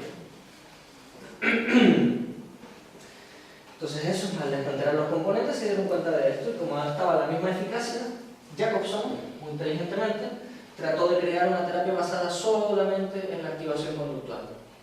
Y lo que han creado es un modelo muy protocolizado, que como les digo, en terapias contextuales es el más protocolizado, el más cómodo de hacer si uno no quiere entender toda la base de conductismo radical, contextualismo, la teoría de los marcos relacionales, porque es todo muy directivo, muy clarito y para adelante, o sea, no conlleva demasiado conocimiento y profundidad de todo esto. Se basa en, bueno, como les decía antes, no se han incorporado todavía los estándares de eficacia. La primera publicación de estos datos ya desarrollados con más investigaciones para que por lo menos tuvieran un mínimo de solidez fueron en 2006. Bueno, o sea, están nuevitos, recién salido el paquete. Y hay dos modelos, hay dos protocolos de terapia. Hay una más breve, que es la terapia de activación conductual para la depresión, ¿vale? Que es para estados distímicos o depresiones leves. Y ya para estados crónicos tenemos la activación conductual pura, que es la que les decía además antes, que puede llegar incluso a 20 sesiones o más, ¿vale? La otra es más breve, un protocolo más breve, puede quedar entre las 8 y las 14 sesiones. Tienen diferencias en el formato de aplicar. Por ejemplo, en una de ellas, en la más larga, se utilizan mindfulness, se utilizan ciertas técnicas así, pues, más novedosas introducidas. En la más breve es muy pura, simplemente registro, un par de pruebas para valorar el nivel de depresión que tiene la persona, pero desde el punto de vista conductista. No es una depresión evaluada a nivel cognitivo, sino cómo de fuerte está siendo la capacidad de sus pensamientos y de su situación para frenarle a nivel conductual. Entonces nos va a ayudar un poquito a ver qué líneas son las que más tenemos que trabajar.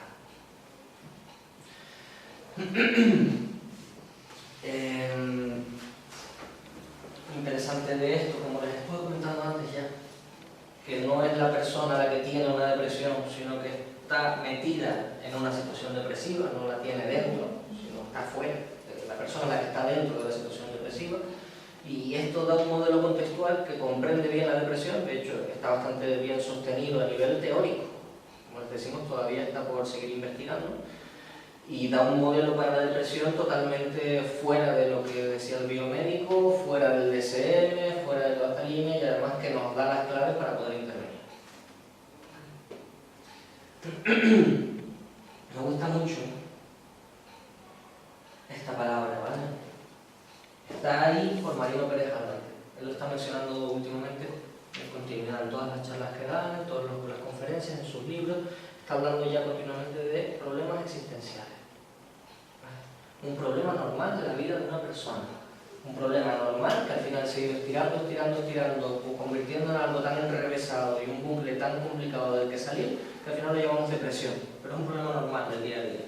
La tristeza de por sí no es un problema, tener un poco de ansiedad de por sí no es un problema, pero querer intentar quitarnos todo eso acaba metiéndonos en un follón de mucho cuidado. Y por eso la depresión se entiende como una situación vital y existencial. ¿Vale? La depresión no está dentro de la persona. Con la existencial nos podemos referir al sentido de la vida. El sentido de la Tiene vida. que ver un poco con la estructura de la personalidad, entonces, de cada uno. Sí. Con la construcción. Sí. Con la actitud, vamos. Sí. Tiene que ver mucho. Tanto, porque es actitud tal cual. ¿Se han leído el libro de Viktor Frankl, El hombre en busca de sentido? ¿El hombre? Por favor. Por favor. Está gratuito. El hombre en busca de sentido. El autor es Viktor Frankl. El hombre en busca de sentido. Víctor, no sé si era con K, pero creo que es así. Con K. Sí, perfecto. Víctor Frankl.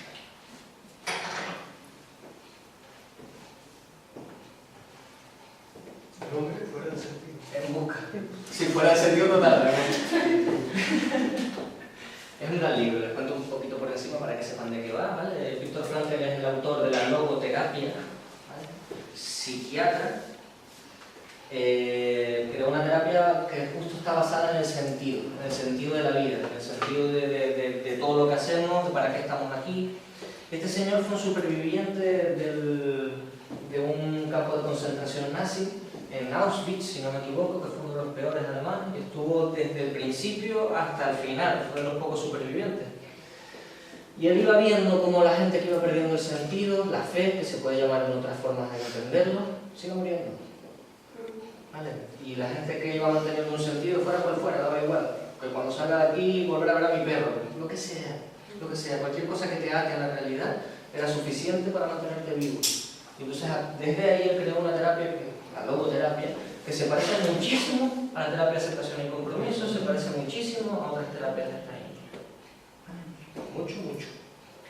Y sin ninguna base experimental más que la suya personal. 5 minutitos. Vamos rápido. Vamos rápido. Bien, como les decía, una de las cosas más interesantes que tiene esta terapia es esto, que da un modelo contextual de la depresión. Y eso es bastante sólido, y mucho más con los problemas y las expectativas que tenemos con la depresión por la OMS para 2020. Esto va a ser una debacle internacional, entonces, oye, que nos quede esto claro es muy interesante. Lo que pasa en esta terapia, o como se interpretan las cosas, es que sea por una situación vital, o sea por la historia de la persona, su día a día está alejado de todo reforzador posible.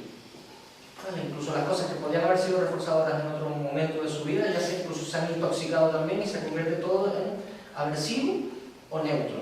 Pero ya la persona no tiene contacto con la vida. Por eso lo que hacemos es... Un estado de desesperanza crónica. Sí. Y entonces lo que hacemos es ponerlo en contacto otra vez con todas esas contingencias de las que está separado. ¿Vale? Hay una una conclusión que ha salido de las investigaciones de toda esta línea, que es, la voy a decir hacia lo bruto, pero bueno, el seguimiento de reglas provoca insensibilidad a las contingencias. Sí, ¿qué significa esto? Que cuando yo me dejo llevar por las ideas que tengo en mi cabeza, las cosas las que yo pienso que deben de ser o deben de ser de otra manera, cuando me voy dejando llevar continuamente por todo esto, ya salgo a la calle y no veo al que tengo al lado, no me entero de las cosas que hay un billete de 50 euros y tampoco lo veo. Eso es insensibilidad a las contingencias, ¿de acuerdo? Y ninguna se convierte en apetitiva ni agradable, sino que se van quedando de lado. Entonces, dentro de este modelo, la condición clínica en un bucle que lo envuelve a través de sus esfuerzos inútiles por salir de esa situación. Y eso lo llamamos depresión. ¿Vale? Al final hay una indefensión aprendida, diría yo mejor. Una indefensión. El elefante encadenado. Ahí la está. Ahí la está. Entonces, ¿qué hacemos? Obligarlo a ponerse a mover el culo. A la persona se le explica cómo entendemos el problema desde el principio. Incluso se le da un consentimiento informado, que no solo es consentimiento informado, sino que se le está informando de cómo se comprende la depresión en este modelo, para que él entienda que está donde está, porque no se está moviendo.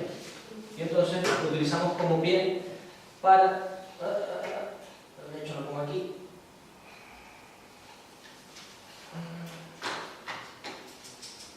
Cesar la lucha del individuo y el patrón de evitación que estábamos hablando antes, y introducir la activación. Y aquí está lo que quería decir. ¿Sí? Vale. Porque la respuesta típica de un depresivo, no sé si la han entendido, pero es que no tengo ganas, es que para qué, es que no sé cuánto. Claro, tú vete primero y ya después me das la gana. Vale, el juego al revés. Aquí es decir, es meter dentro de la... No tratar de evitar la desesperanza, sino introducirla dentro de un proceso normal de vida, sí, en el que tú continúes haciendo incluso con desesperanza. Eso es. Y ahí se va rompiendo toda la situación de insensibilidad a las contingencias y todas las mismas contingencias van cambiando las reglas, van cambiando el funcionamiento. Como les decía, una terapia muy protocolizada, donde además trabaja más el paciente que el terapeuta. Cual yo agradezco mucho, ¿no? Porque muchas veces estamos luchando ahí, venga, con el curro y tal, ¿no? Aquí les toca a ellos rellenar todos los registros a diario, que ya de por sí es un tipo de activación conductual y es un tipo de discriminación de la propia conducta y lo que hago yo todo el día. Está muy bien, está muy bien. Yo de hecho por eso mismo la propuse para dar una formación ahora estos próximos meses, no sé si será en abril o cuándo será. ¿Pero cuándo es aquella de la que hablamos, por fin? Aquella está pendiente y la que a lo mejor sale este año es la de activación conductual y la que les comenté antes también de José Manuel García Montes, que lo ha intentado traer Karina, que todavía está pendiente, pero podría ser para mayo.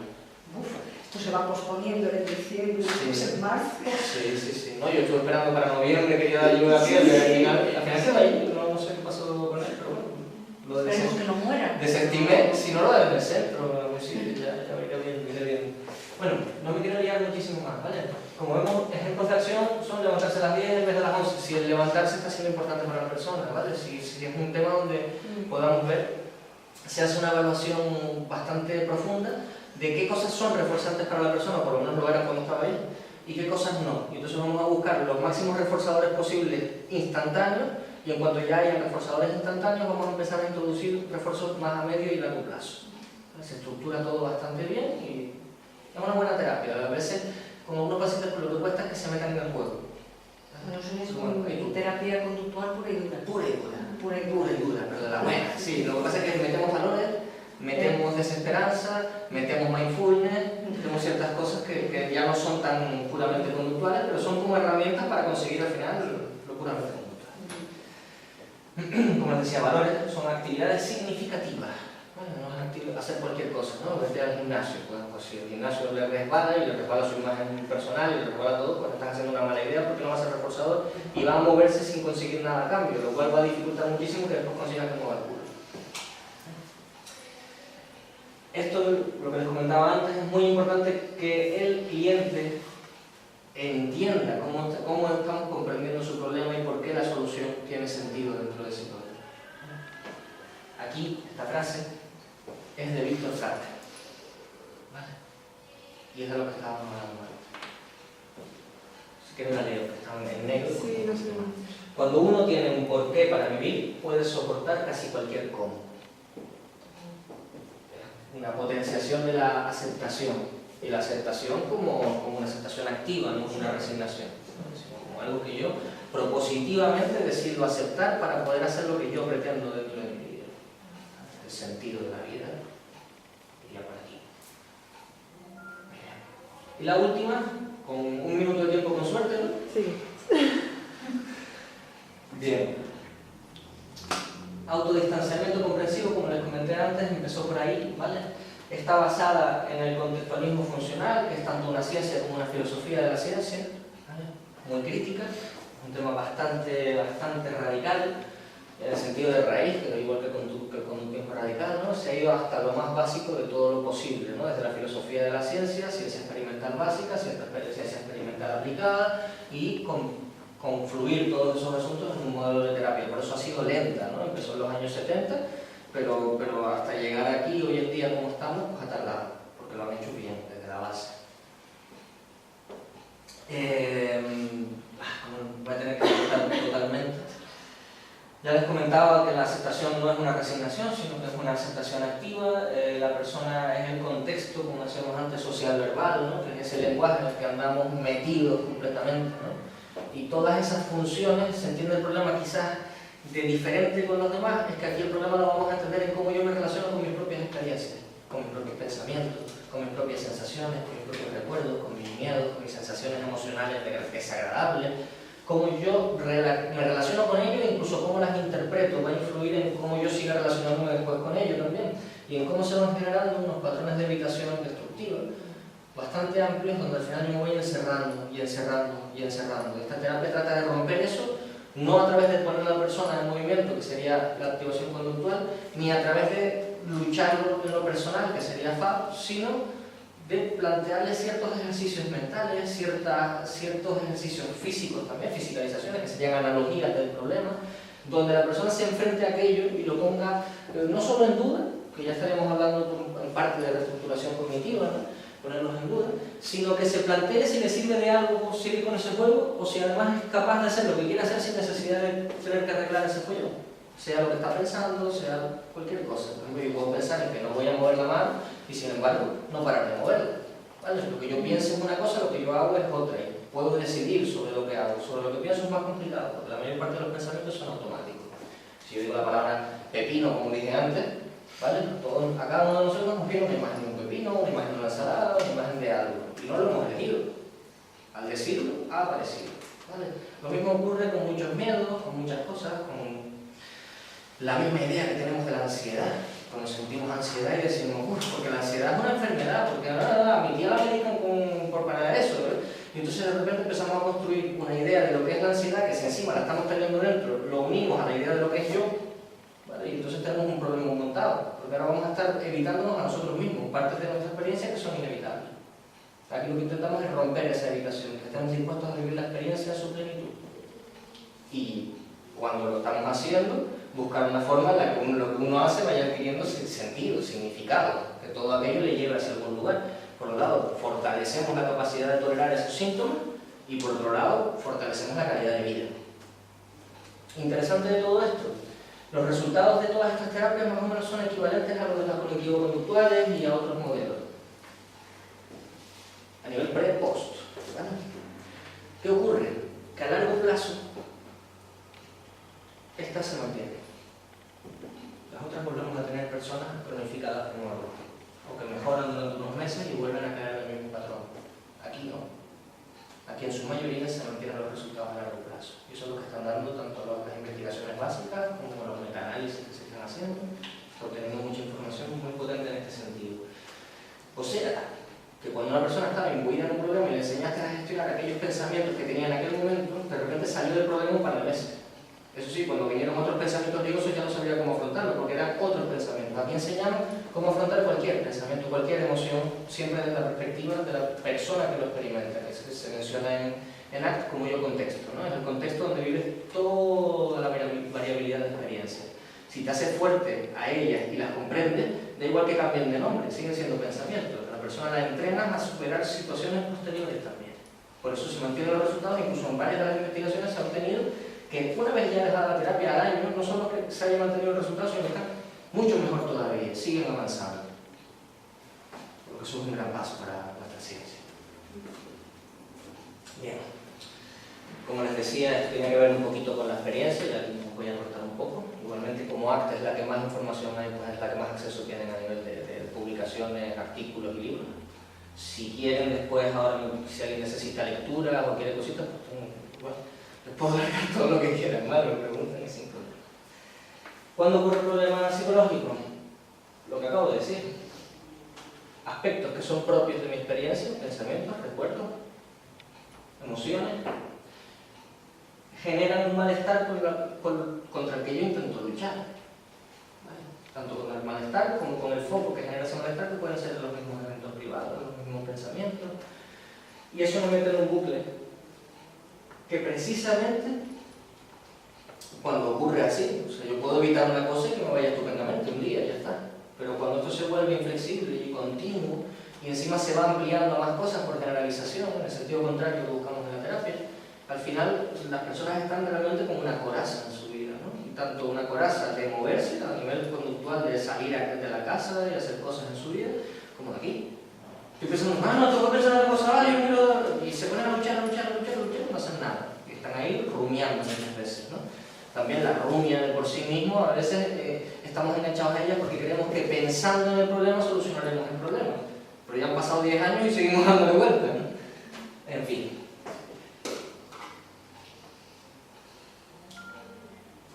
Controlar o evitar las experiencias.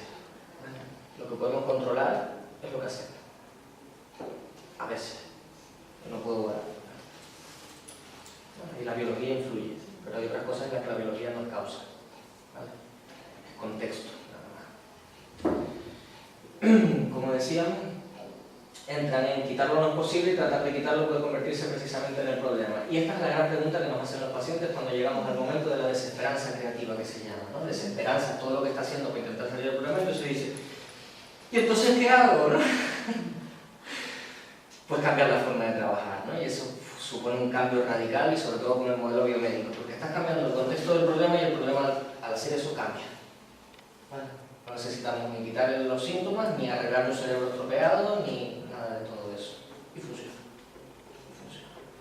Todo lo demás puede funcionar también, pero a mí me gusta.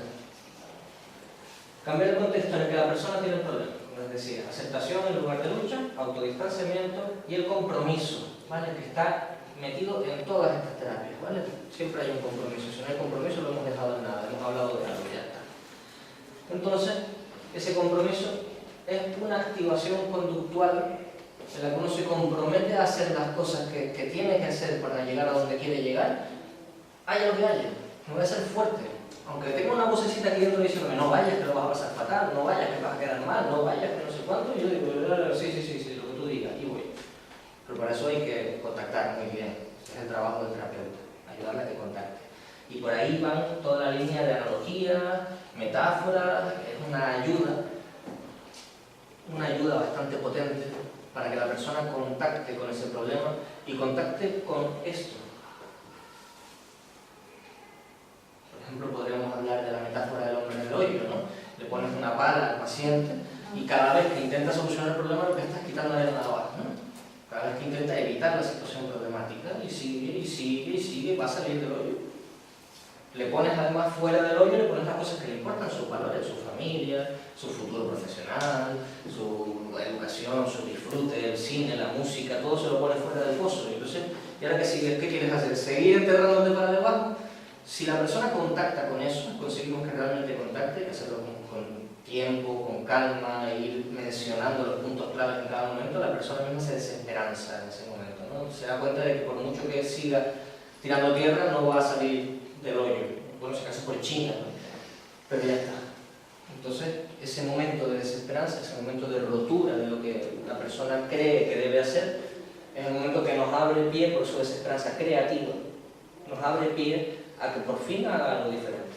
Ahí hemos establecido un contexto, un antecedente, un precedente, para que la persona esté dispuesta a actuar viviendo lo malo, lo cual es aceptación. La aceptación es puramente conductual.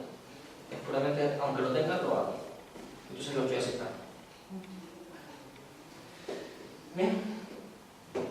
Para no liarme más, una frasecita muy en la línea. Concédeme serenidad para aceptar las cosas que no puedo valor para cambiar las que puedo y sabiduría para reconocer la diferencia. De esto va esta terapia. Cambiamos lo que podemos y lo que no.